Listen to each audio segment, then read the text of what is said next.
tons of oil leaked out of an oil transformer station near Oslo in a suspected sabotage act.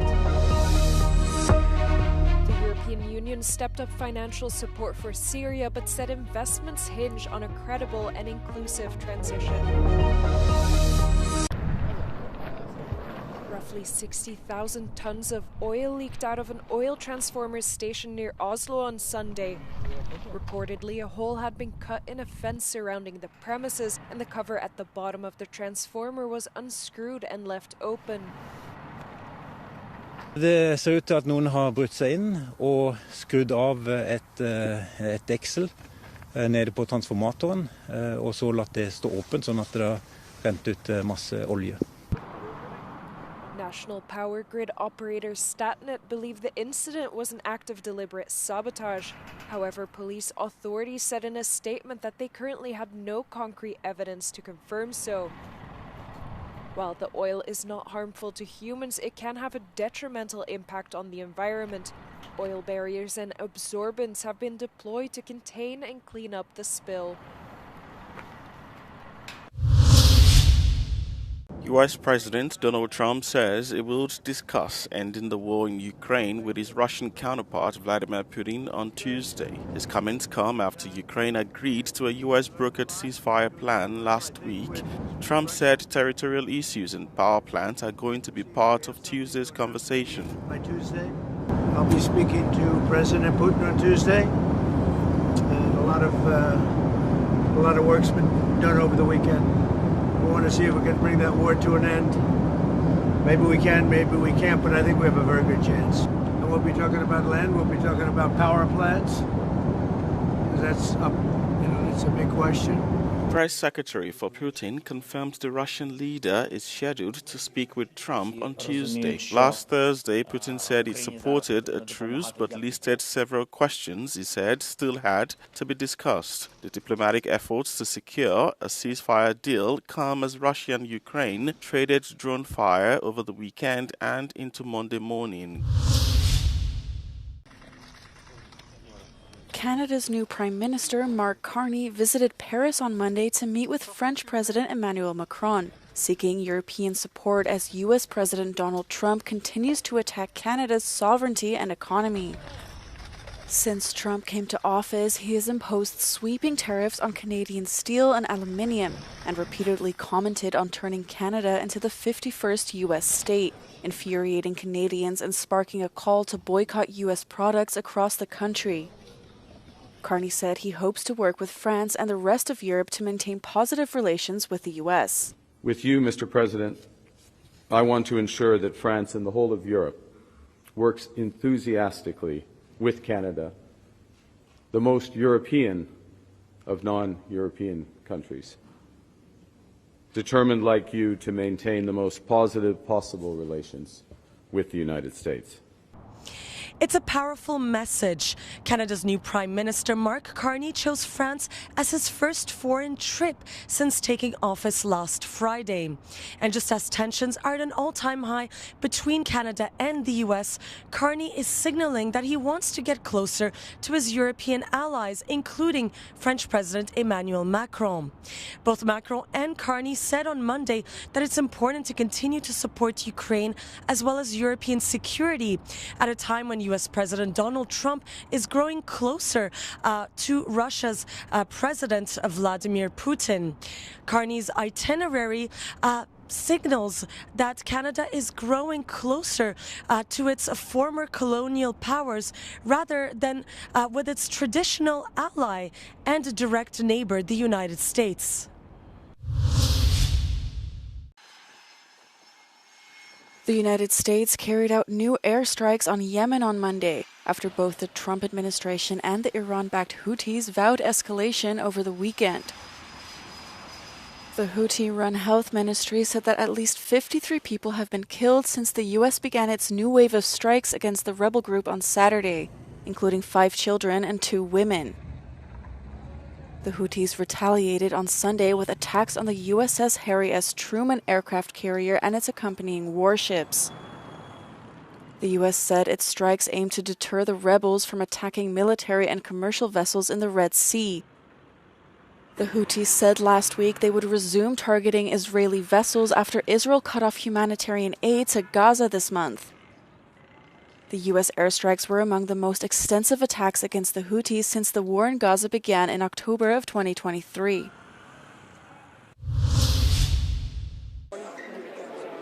It's a scene unimaginable a few months ago. On Monday, Syria's interim foreign minister represented Damascus in an EU conference on Syria's future.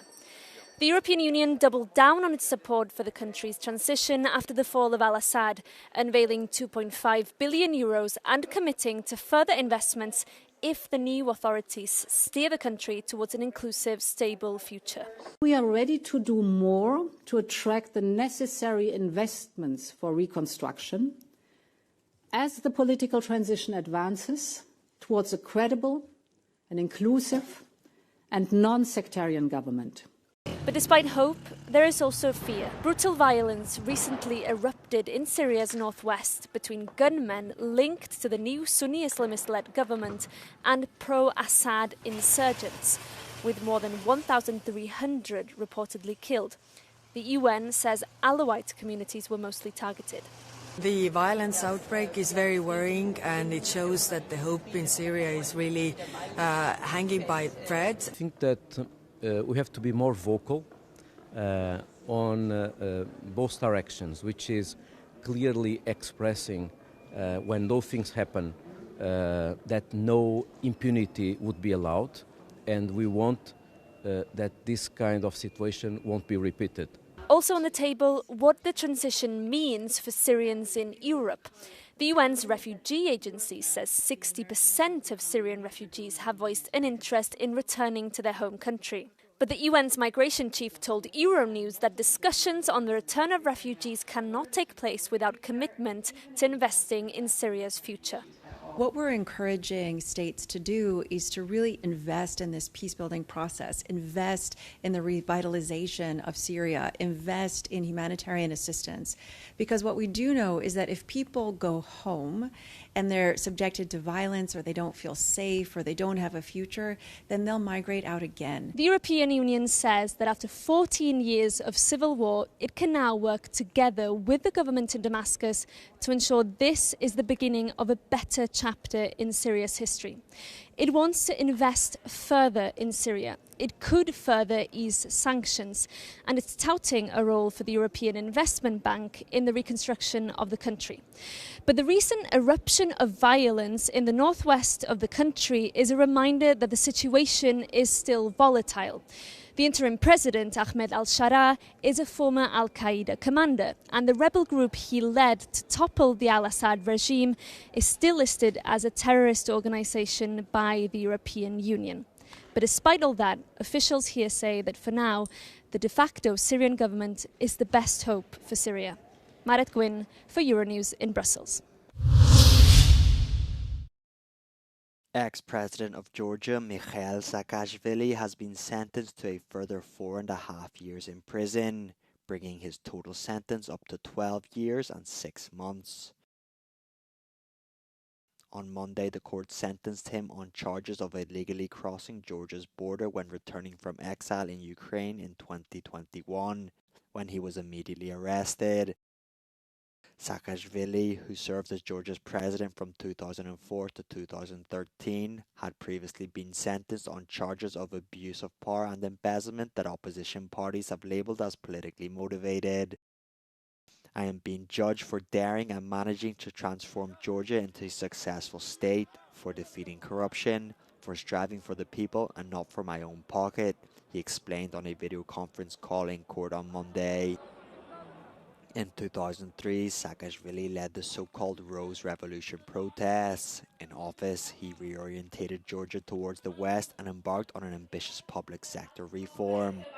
But in 2012, his United National Movement party lost the election to the Georgian Dream Party, which is currently in power and has been accused of tightening its grip on democratic freedoms while steering the country away from the EU membership and tilting towards Russia.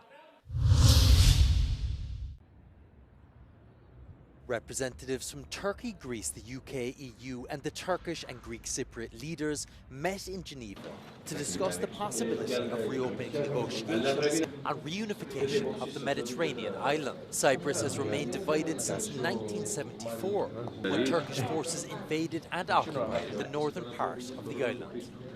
United Nations Secretary General Antonio Guterres is hosting talks in the opposing Palais des Nations in Geneva to discuss the future of Cyprus with Greek and Turkish Cypriot leaders and representatives from Greece, Turkey and the United Kingdom, which are the guarantor states.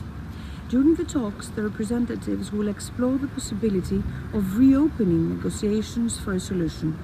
The island remains divided and occupied more than 50 years after the invasion of the Turkish forces.